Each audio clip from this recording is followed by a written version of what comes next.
আসসালামু আলাইকুম ওয়া রাহমাতুল্লাহি ওয়া বারাকাতুহু। রাইসা ন্যাচারাল এগ্রো ফার্মের পক্ষ থেকে আপনাদেরকে আন্তরিক শুভেচ্ছা ও মোবারকবাদ।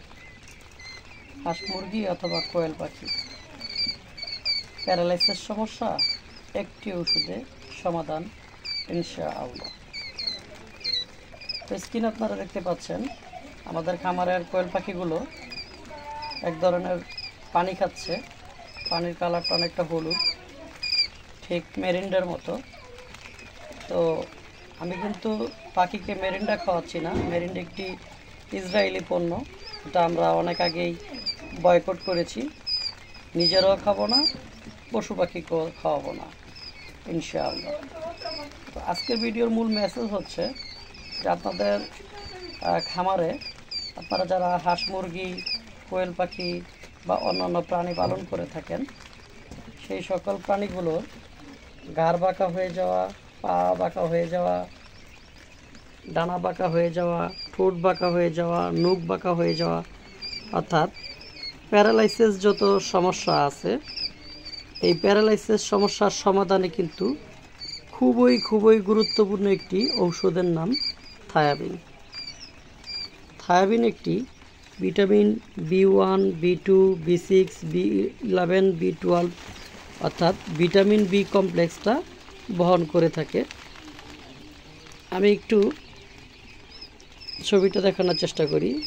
এই যে এই ঔষধটার নাম থায়াবিন।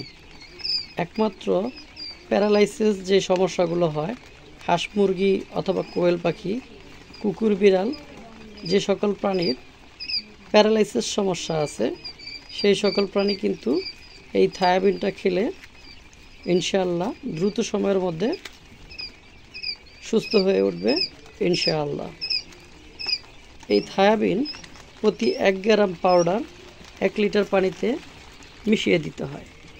পরপর 5 দিন আপনারা যদি খাওয়াতে পারেন, তাহলে আশা করি আপনার পশু পাখির প্যারালাইসিস সমস্যার সমাধান হয়ে যাবে ইনশাআল্লাহ। অনেকে হাঁস মুরগি অথবা কোয়েল পাখি বোর্ডিং করার পরে বাচ্চাগুলো বিকলাঙ্গ হয়ে থাকে, অর্থাৎ পায়ে বল পায় না, হাঁটতে পারে না, চলতে পারে না। যদি আপনারা আপনাদের সেই বাচ্চাগুলোকে আপনারা 4 থেকে 5 দিন অসুস্থতার পরিমাণ বুঝে, আরও 2-4 দিন বেশিও হতে পারে, যদি আপনি থায়াবিন সঠিক নিয়মে খাওয়াতে পারেন, তাহলে ইনশাআল্লাহ আপনার পশু পাখির প্যারালাইসিস সমস্যার সমাধান হয়ে যাবে। তো ভিডিওটি যদি ভালো লেগে থাকে তাহলে অবশ্যই আপনার মতামত কমেন্ট বক্সে জানাবেন। আর এইরকম উপকারী নিত্য নতুন ভিডিওগুলো পেতে আমাদের চ্যানেলটি সাবস্ক্রাইব করে পাশে থাকবেন। আজকের ভিডিও এ পর্যন্তই। সকালে ভালো থাকেন, সুস্থ থাকেন, আমাদের জন্য দোয়া করবেন। আমরা আপনাদের খেদমতে নিয়োজিত আছি। এরকম নতুন নতুন অনেক ভিডিও নিয়ে আপনাদের মাঝে হাজির হব ইনশাআল্লাহ। আসসালামু আলাইকুম ওয়া রাহমাতুল্লাহি ওয়া বারাকাতুহু।